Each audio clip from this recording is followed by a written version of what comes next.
first. All right, so we are recording and I'm going to go ahead and start. Let's get this started. Once you click start, attendees will be able to join. All right, so we have started and I will have some people coming on in as we speak. So welcome to those of you that are joining us. We're going to get started here in a couple minutes. Thank you for joining us today.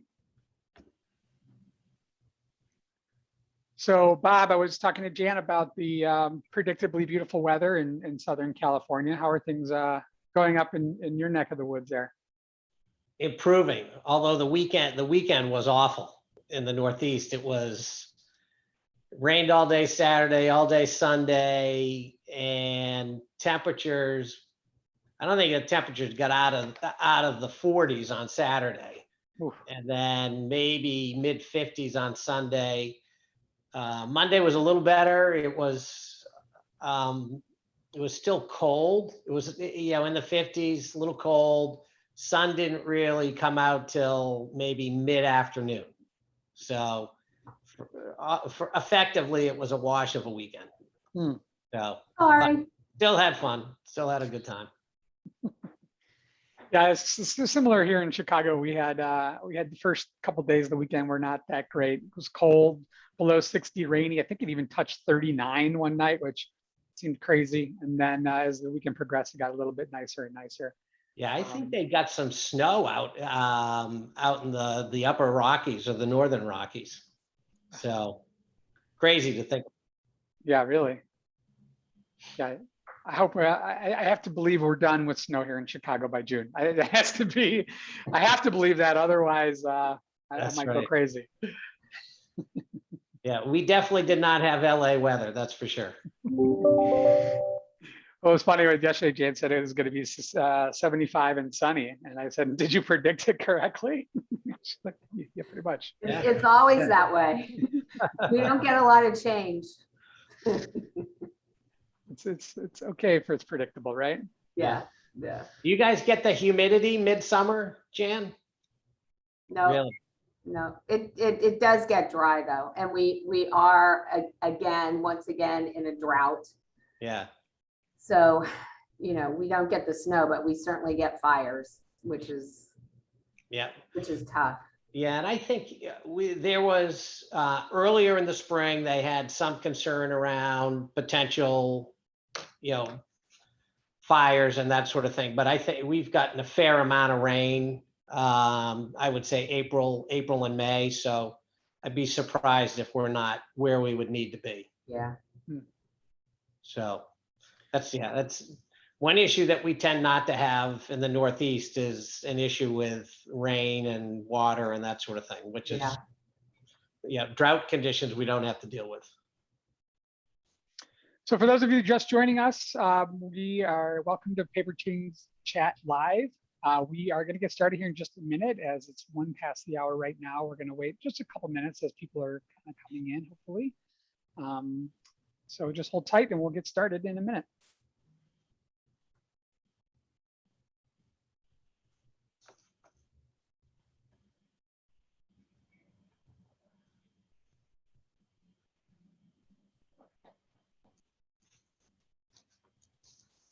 So we just heard from our HR group that no longer any concentration limits in Massachusetts and Maine.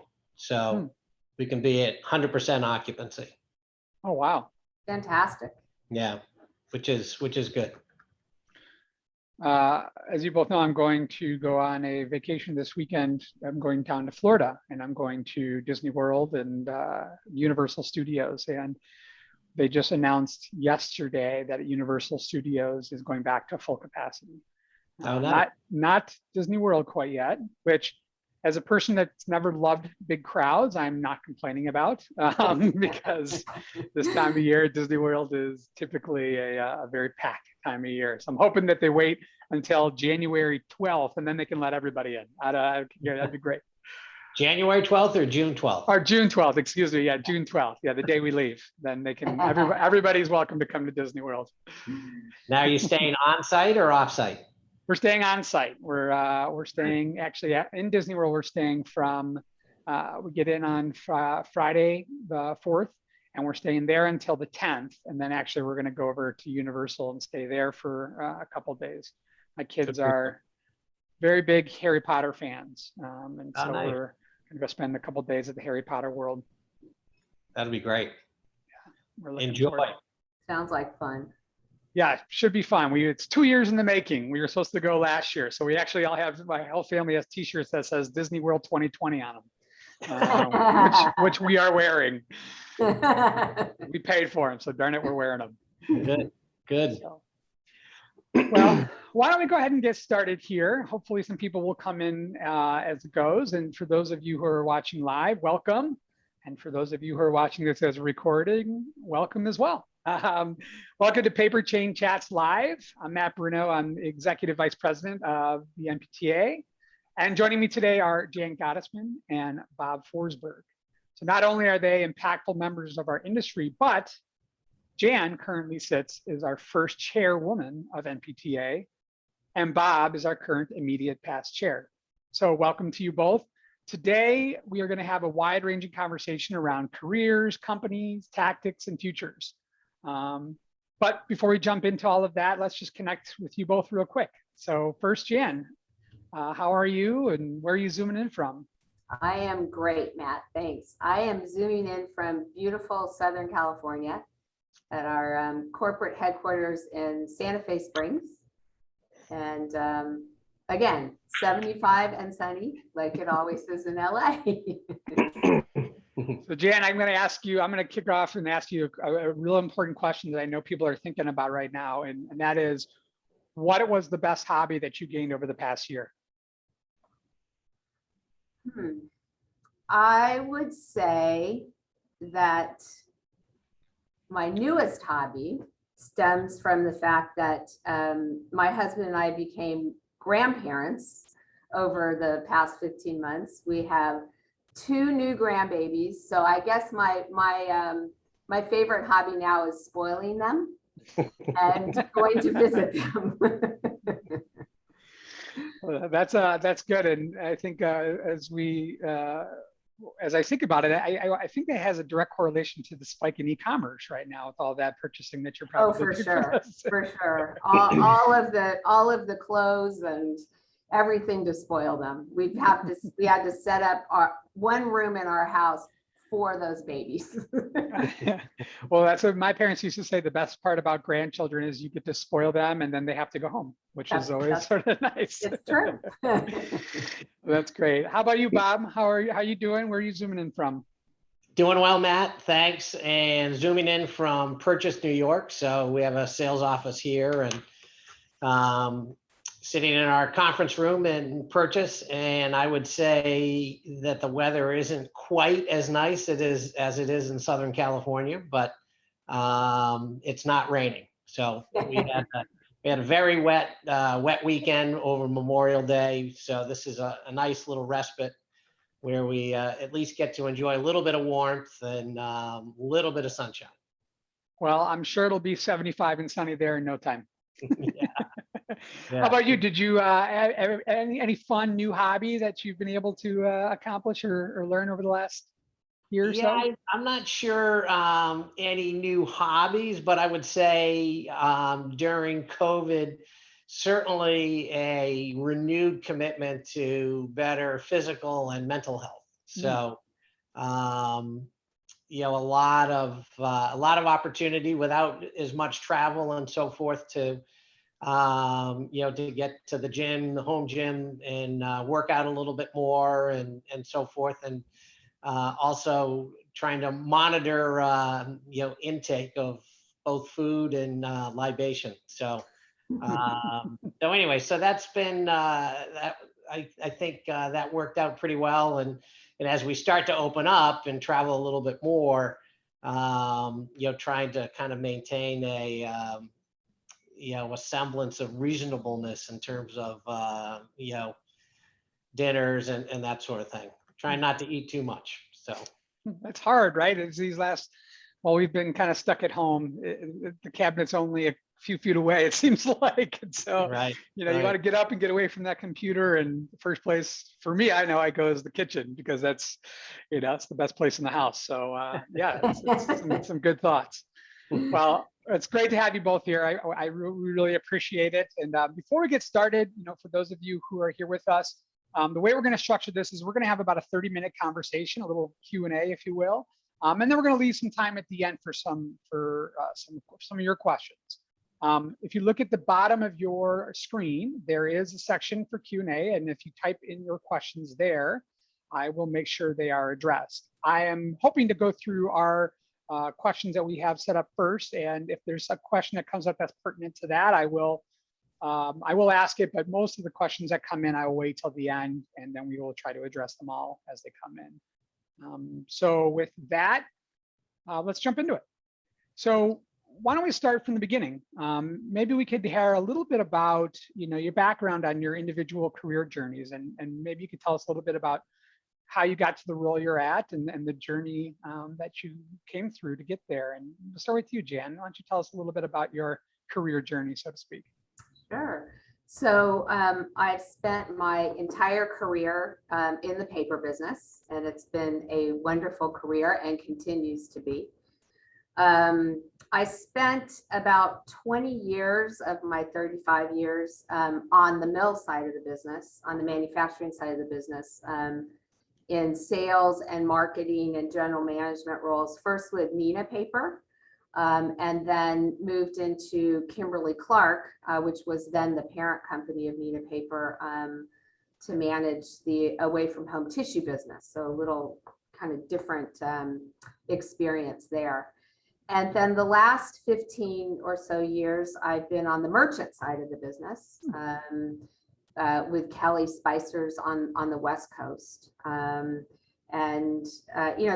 Both, there's different challenges in both. Both obviously rely on each other for our survival.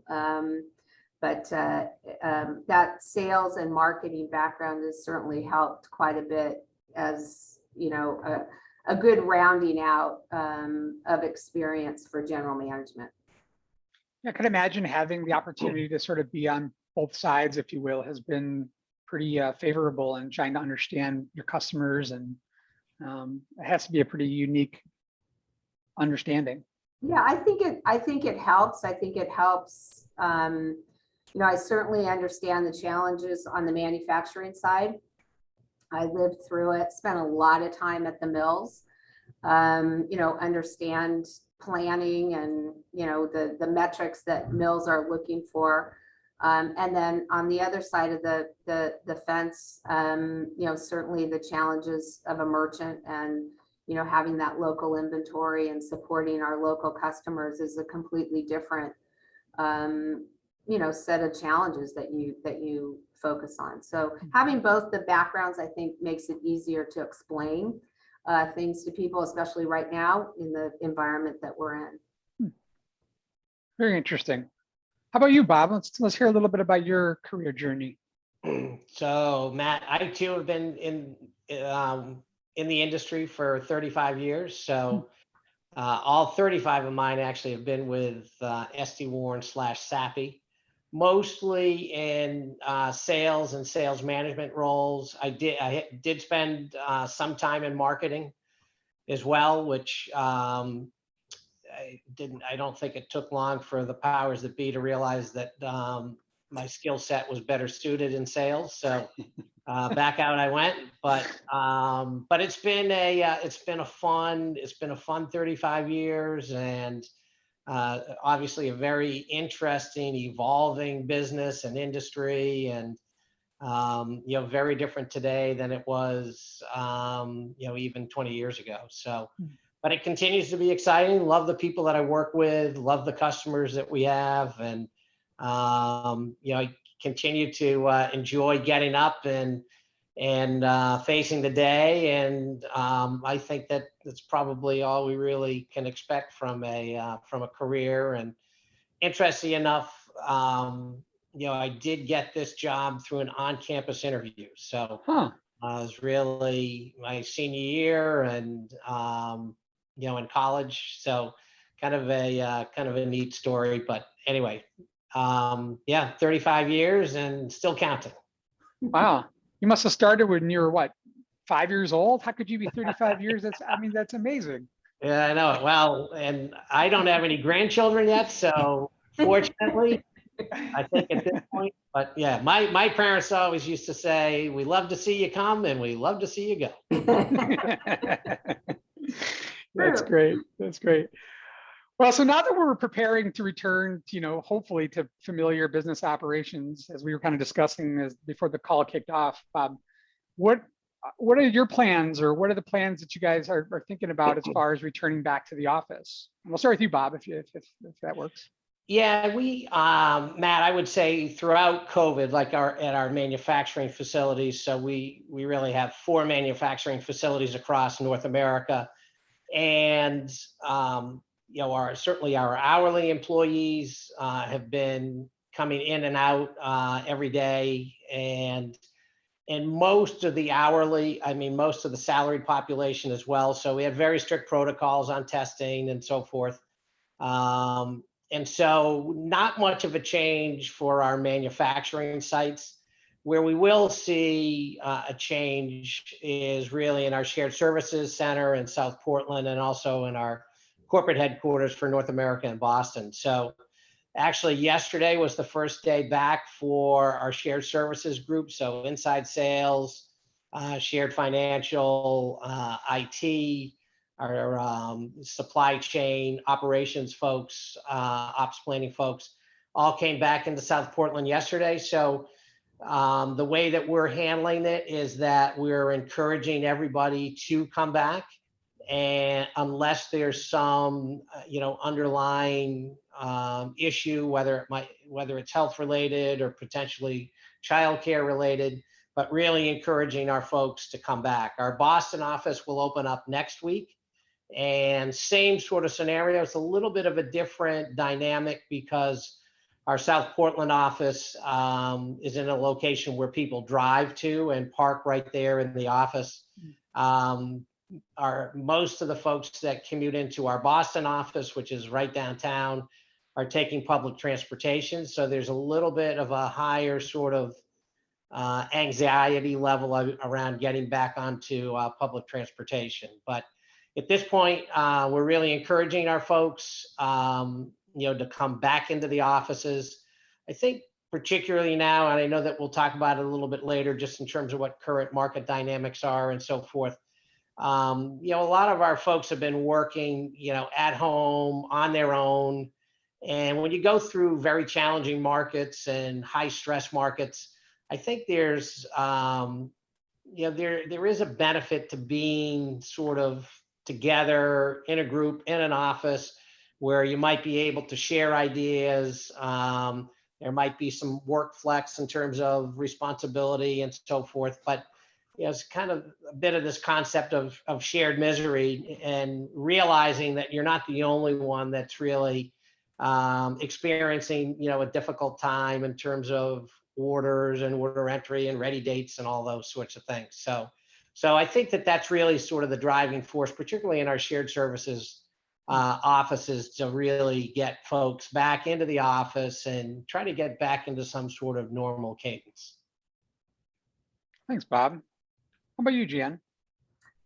Well, similar to Bob, about probably close to 70% of our employees in the West have been, working their normal hours, either in the warehouse, pulling product and putting away product, or driving to deliver product to our customers, or even in our Kelly stores, where we have, the public coming in to the stores. So, they've done an excellent job staying safe. We have very strict protocols still in place. So most, for most employees, there's really not going to be any change. We're in a little bit of a different boat on the West Coast. We seem to be a little bit slower to release some of the restrictions. June 15th seems to be just a huge day for California. That is supposedly the day that we go back without any restrictions. So that's yet to be seen. But our people, for the most part, are still working from home. Our offices will open later this summer, probably at the beginning, middle of July, beginning of August. And we're putting together a hybrid work model. A lot of our employees have expressed, their pleasure working at home and avoiding that commute, particularly in places like LA and San Francisco, where the traffic tends to be pretty snarly. So we're looking at, a 2 days working from home, 3 days in the office type of a schedule for our employees, and putting that together and in place after Labor Day. We've been very patient throughout the entire pandemic, and we totally agree with Bob that, we feel very strongly that the culture of our company is really tied to that collaboration and working together. So it's important for us to be in the office, but we also recognize that, a lot of our employees have really enjoyed not commuting and having that work from home experience. So we feel it's a good balance, and we'll evaluate it and see how it goes, and continue to evolve. Yeah, I think you But made. yeah, I would add that too, just to kind of build on Jan's point, that we are saying, particularly to our folks in South Portland, which is really where our inside sales group resides, that if there's it sounds crazy, but allow them to work out of the house at least 1 day a week if they're, if they don't have an extenuating circumstance. And so I think our goal is we'd like to have at least 50% of the group in on any given day. So want to try to avoid everybody taking Monday off, or everybody working out of the house on Monday, everybody working house on Friday. So that'll be a little fluid, but really want to have about 50% of the folks in on any given day. Yeah. It's just the topic of the hour, though. I mean, everybody's sort of trying to figure out how to maneuver through this thing. And I think the key is to be flexible. But at the same time, we have a business to run, and we feel it's important, for people to be in the office a good percentage of the time in order to, tackle, especially right now. It is getting very busy, between, paper shortages and allocations and the economy opening up. So it requires a lot of teamwork. Yeah. And I would suspect that maybe some folks are wondering around whether or not we're mandating vaccines, what's our mask policy and so forth. So at this point, we're not mandating vaccines. We're trying to incent folks to get the vaccination. Monetarily trying to incent folks to do so. And we're also, in a sense, kind of having a bit of a contest, trying to get locations, whether it's our South Portland or our Cloquet Mill, our Somerset Mill, all sales, trying to get the level of vaccination by group up to 80%. And what we've said is, if we get a location to 80% vaccinated, then we'll really lift the mask mandate. So at this point, we're still requesting that in common areas, folks wear masks. If you're in a conference room in a meeting and you're confident that everybody in that meeting has been vaccinated, then masks aren't required, but it's a little bit of on your honor. So, but we're trying to get locations to an 80% vaccination level before sort of a widespread, lifting of the mask mandate. Yeah. That's interesting. I mean, I think, a couple things I heard from you both there, which I think are very important, is weighing the balance of in office between productivity, culture, I think is huge, and innovation, right? Because I think those three aspects of being together in a group, where employees and people, just people in general, can, bounce ideas off each other, think about, share stories, share, adventures. I know on our side with just event planning and the types of things that we need to do, the collaboration that occurs in an in-person environment we've learned over these last 16 months that it's just so important to really business planning and to those three topics that you just mentioned. I think there's no doubt that we've learned that productivity from home there's definitely a capability to it, but then you have to measure that with the innovation capability and the and the culture capability, and delicately balancing those three. So great thoughts. I appreciate the good start. So I want to jump into a little bit of maybe it's a tangent off of that conversation, and maybe it's different, but this last 16 months, regardless of what happened in the world, we still had to go out and sell, right? We still had to go out and figure out ways to get to our clients and make sure that they were being taken care of. And so I'm curious to hear from you both, and maybe this time we can start with you, Jan, is, these last 16 months, again, sales efforts were different and they've probably changed. I imagine that this change that's taken place over the last 16 months may cause you to rethink a little bit the way that you do sales in the future, or I guess that's the question, right? How has that made you look at your sales efforts a little differently, and will it change the way you go forward with it? Well, I think for everybody, technology has been, just our friend. I don't think, before the pandemic, none of us really utilized video conferencing at all. I think we had Skype or something and that didn't work. And so now we've moved to Teams, and now really everybody is very proficient at setting up a video conference.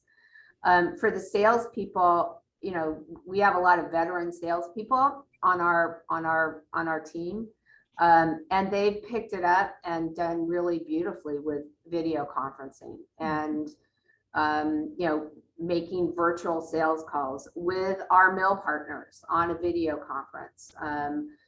Especially when things were really locked down, was really the only way to let a customer know about a new product or a new program that we had. So, but having said that, I don't think for our industry, there's going to be a full-fledged substitution of in-person selling efforts for technology. I think the technology is going to be an enabler. It's been great that our team has been trained. They get together with our mill partners as a big group, which is fantastic. I think that will remain the same. But there's really no substitute in my mind, and I guess I'm a little old-fashioned for that face-to-face relationship building, which is so important in our industry and remains important in our industry today. But the technology will certainly augment what we do and make it more efficient. Good thoughts. Technology is an enabler. I like that. I think that makes a lot of sense. How about you, Bob? Yeah, I totally agree with what Jan said. I don't think I could probably count on one hand in the number of Skype meetings that I participated in pre-COVID. So, and now it's really all around Teams and Zoom and so forth. But I also agree that there's really no substitute from a sales perspective than, sort of in-person meetings and so forth. And I think that, obviously that'll evolve and we'll get back into, some semblance of normalcy and so forth in terms of in-person meetings. But, it's awfully difficult to read a room, on a screen. And so I think that let's face it, when you're sitting down at a meeting together, physically in a location, it's probably a little bit easier to focus and to be present in the moment. we all know, we've all probably been on Teams meetings or Zoom meetings where, we blank out the camera and who knows whether we're doing emails Right. or, doing all sorts of multitasking and so forth. Mm. So I do think that there will be times where sort of Teams calls will continue to be sort of a present, like in our day-to-day operations. We're not that Spicer's parent company C&G is certainly a global company, but we have global manufacturing assets all over the world, and so we have a lot of global project teams. And so I think Teams as a substitute for a lot of global travel, because we had a lot of people really traveling all over the world for a number of these project teams. I think one of the things that we've learned is that maybe we don't have to be there every quarter. Maybe it's every other quarter, whatever it might be. But in those sorts of situations, Teams has actually sort of provided a benefit, and certainly it's a lot more cost effective. But I do think in terms of a sales effort, Jan really sort of alluded to it. How do our sales folks differentiate themselves, on a screen? And so it's really, training efforts have been good, but it's really sort of tested some creativity as well, as how do you stand out amongst, your competitors and so forth, Right. on a Zoom call or on a Teams call. So I think, we've seen a lot of creativity and so forth, which I think has been really good. And I think you sort of alluded to it in your question, Matt, in terms of our focus. And one of the things that it's not that we haven't been aware of verticals that have actually been, print heavy or a higher percent of print within their media mix and so forth, but really diving deeper into those verticals and really trying to have an understanding around what verticals do we actually think are going to be printing in the next 3, 5, and beyond years. And because those are the verticals that we really want to invest in, those are the verticals that we want to make sure that we're understanding who those customers are and those customer needs. And so I think COVID is really sort of accelerated, I guess is the best way to describe it, but accelerated the pace in which we're trying to understand these verticals and trying to make sure that we have a really good understanding around what makes them tick and what is the value that they're looking for, within a print or a paper relationship. So That's it's a great perspective, I think. If you watched, I'm sure anybody watching this watched the commercial print shipments through the pandemic. And I think it was counterintuitive what happened, right? I think people saw what happened in April and May with the shipments going way down and then picking way back up really quickly, which I think just, I'm obviously a huge fan of print. So it wasn't surprising to me, but it was exciting to kind of just see that relevance and that reliance, frankly, return so quickly after those massive dips in April and May. So great thoughts. I really think that, utilizing technology as a tool, as an enabler, and not being dependent on technology, as you both stated, I think is an important takeaway here. Because technology, of course, is going to be a part of our lives and a part of our businesses moving forward, but being able to figure out a way to utilize it as a tool and not as a business, necessity. I mean, I guess you could argue that, but is going to be important. And so I think those are some great thoughts. So I'm going to continue a little bit on this idea of sales a little bit with my next question, if I can, because I think the question is going to be around a little bit about sort of the industry veterans that are coming closer to retirement age. And sometime over this last 16 months, I know that some definitely jumped on top of it as quickly as they could with the changing dynamics. So I think it's a good question and conversation to think about, how we start to nurture future generations of both the merchant and mill professionals. So with these industry veterans leaving, we want these new engaged employees to look at this as an opportunity. So I guess my question would be, what advice would you both give for companies that are looking to engage younger professionals, and maybe for the professionals themselves, how do we think about cultivating those younger people to come into our industry, to stay in our industry, to engage and to grow? And why don't we start with you, Jan? Oh, it's so top of mind. Since the beginning of the year, I've seen more of our really good people announce their retirements than any other time in my career. So we're really faced with it now, especially on the sales side with some of our, really tenured salespeople choosing to retire.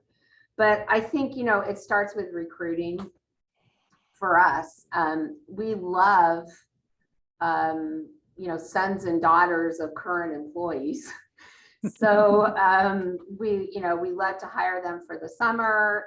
Some of them go off and do other things. Some of them, get hooked. We have lots of family members that, are in the business,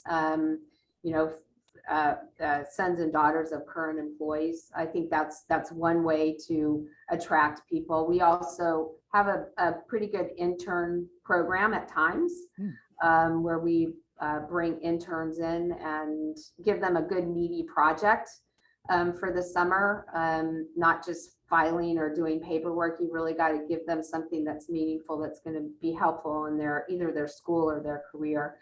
And several of those have come to work for us. But I think for us, it's just incredibly important to be involved with managing their careers, and particularly women. We don't have enough women in leadership roles in our industry. And I tend to really focus my time on, making sure that the women that we bring into the organization have a good idea of a career path, give them really interesting assignments, always check in with them, and continue to challenge them. And we've been successful, retaining younger people, particularly females, and but it is a challenge, and it's a challenge in our industry. I think it's a challenge everywhere, quite frankly, right now. Bob, thoughts? Yeah, and I would just add, and you both really alluded to it earlier, just the importance of culture and getting people sort of indoctrinated with the culture of your business, of your company. And I think oftentimes, really strong culture-driven companies, not that they sell themselves, but I think it's an important part of the recruiting process. It's interesting because we have unique challenges based on, geographies of some of our manufacturing facilities and so forth. Right, wrong, or indifferent, our mills are not in LA with 75 and beautiful every day. So sometimes it's a different sort of recruiting process to get folks, really fired up to spend a career, or at least part of a career, in cold weather climates. And so we do a lot with local universities, particularly at our manufacturing facilities. We're really, at every level, whether it's hourly or salaried, but we do a lot in terms of trying to, entice engineers, young engineers, graduating engineers, as they're coming out of school, to really engage with internships and just getting them familiar with, what we have to offer and so forth. We have a thing in Maine called Paper Days. And so oftentimes we'll host them at our Somerset facility, but just to give people a perspective, or young students, young career folks, a perspective around, if they do, decide to work at one of our facilities, that it is world-class, that they're that they're well invested. And I think it's, particularly with kids coming out of school today, it's important that they have a vision for what their future can be. What can their future look like? So it's not just, the job that they come into. They want to know, geez, I can see myself making that next move, the next move, and then the move after that. And so I think one of the things that, as we look to recruit and hire young people into our business, it's providing sort of that landscape, that vision around what it could be. And I think that we see that a lot of folks are really looking for that, that level of transparency. And not that it's guaranteed, but I think it's important for them to feel as if, okay, I can see myself progressing through this organization. And it's, again, it's a challenge, but we have a different challenge, for example, in our Boston office. Boston, it probably has more colleges and universities per square mile than anywhere in the country. And so, there is access to talent in the Boston area. So then it's really around, okay, what's exciting around the paper and packaging industry? What's exciting around manufacturing? We participate in co-op programs. And so, we'll get students that will come for 6 months, maybe in our finance group, and then they'll go back and they'll have an opportunity to join the company after they graduate and so forth. But it's really, you've got to sell, you've got to sell people on our industry, on our company, on our culture. It just doesn't really happen. We're probably considered smokestack and sort of, maybe old world manufacturing, but we got a lot of really exciting things that are going on. We continue to invest in our business. Our business continues to evolve.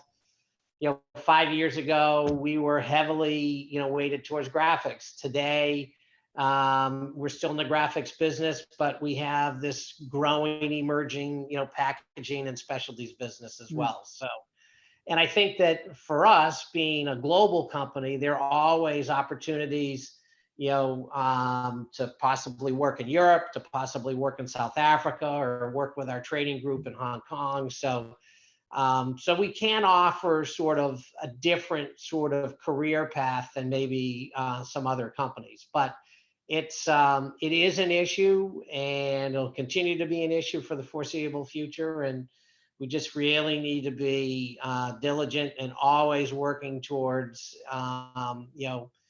enticing young, career-oriented people or students, graduating students, towards our company and our industry.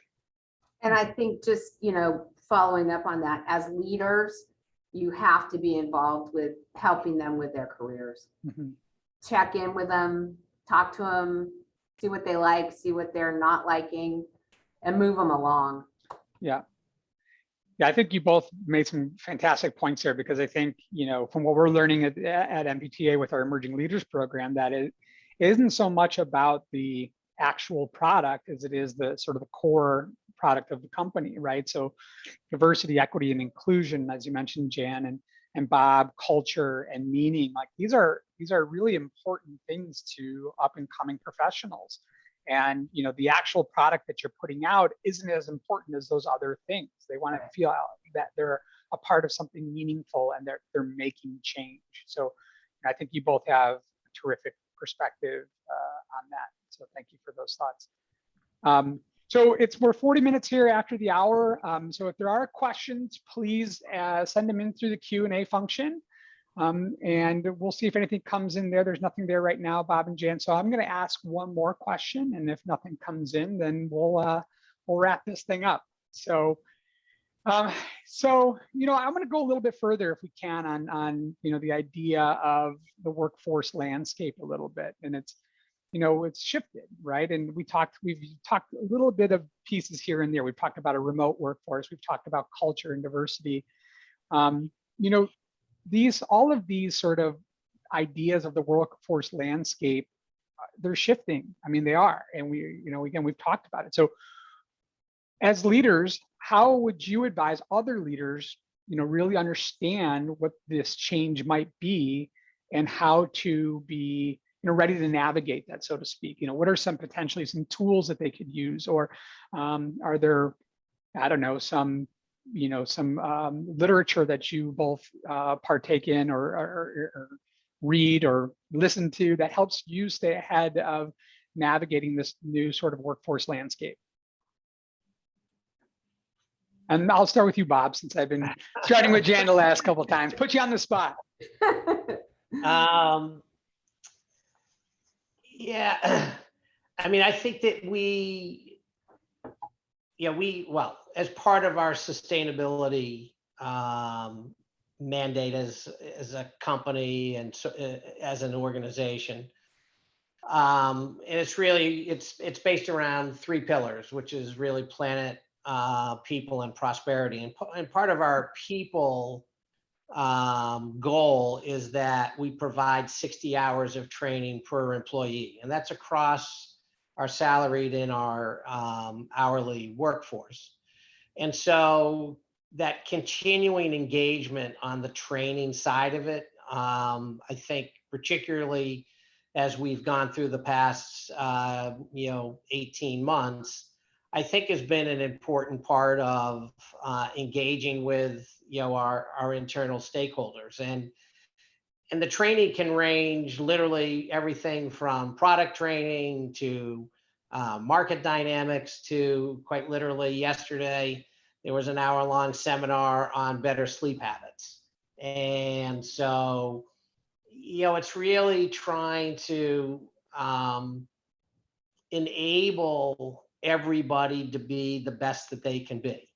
And whether or not it's in a hybrid work environment or not. I mentioned a little bit earlier that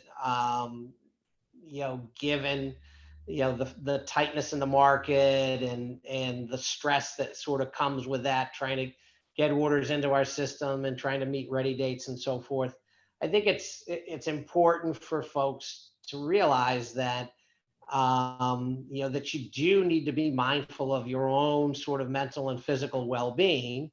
And sometimes it's good to have, to go through an hour-long training session or a seminar just to remind you of some techniques that, that might actually help ease that burden a little. And I was reminded actually earlier this morning that some of the training that we've also done, which is particularly important in a hybrid work environment, is ergonomics. And are we making sure that the desks that we're sitting at home are of the proper height, and so our hands are at the appropriate level at the keyboard, and do we have a good chair, and those sorts of things. And I think as folks kind of get back into the offices and so forth, that'll be an area of focus, just to remind folks that the ergonomic side of of the business are important, because we want people to come to work healthy, and we want them to go home healthy. And so this is Global Safety Week, and so big emphasis on safety.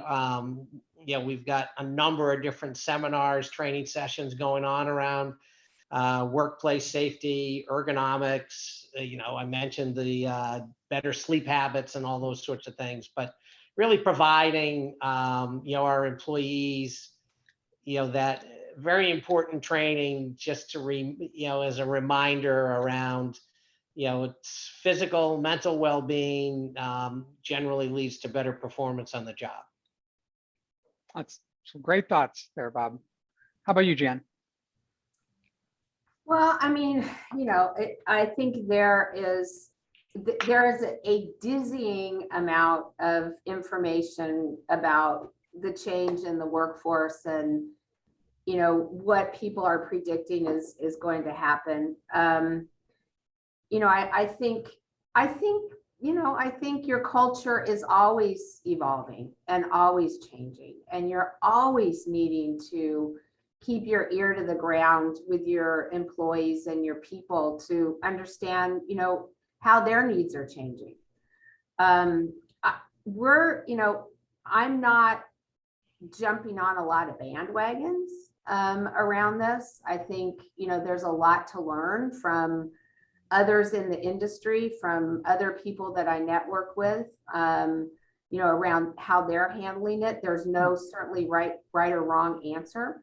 But, if you've got good values in your business that you live by and you run your business by every day, those are pretty long lasting. The stuff around it, whether it's working from home or having a hybrid model, are always things that are going to be evolving, and they should evolve, based on where we are. So I guess we have, I think patience and flexibility is probably the hallmark of how we've handled this going forward. Just putting, the desires and the needs of our employees first, and always listening to, how things are going to develop and evolve in the future. So I don't, there's a lot of, this is earth shaking. It's, that type of thing. But I think if you've got good, strong values, you can change things and be flexible and evolve your culture and your workplace around that. I think that makes a lot of sense. So, I mean, establishing strong values, listening to your employees, supporting, right, and educating your employees. I think if you do all 4 of those things, I think you're putting yourself in a pretty good position for the future. Well, I think these are great thoughts. We're coming up at 10 minutes here. I just would ask if you both have any closing thoughts before we wrap our first PaperChain chats live up. So Bob, any closing thoughts? Anything else you want to share with anybody listening today? No, I just would thank everybody for participating, and hopefully you took 1 or 2 things away from the conversation, and hopefully that'll help you in your day-to-day roles, or help you in terms of leading your companies. So appreciate you taking the time, and look forward to seeing you in person soon. That's great. How about you, Jan? Oh, well, this has been fun. I've enjoyed it, chatting with both of you. And, look, I think we've got some in our industry. We've got certainly some challenges in front of us, facing us. I've got one of our best partners on the phone, so I'm just going to do a plug here. Bob, just, let's just make sure that we don't hurt the demand for print, which is absolutely going crazy right now. So it's a fine balance. But I'm very optimistic around business and getting back to where we were, and optimistic around our industry in general. And thank you, Matt, for everything you do for MPTA. You're a good steward of our association, so thank you. Yeah, Wow. Thank you. Of course. Well, I'm in a fortunate role where we're only as strong as our leadership, and today's conversation, demonstrates the strength of our volunteer leaders, and our succession of strength. So thank you both for your time. Thanks for all you do for our industry and for your companies and for MPTA. And we look forward to our next PaperChain chat, and hopefully we'll look forward to seeing all of you in person very soon. Take care. Have a great day. Thank you. All right. Take care, guys. All right. Bye-bye. Bye.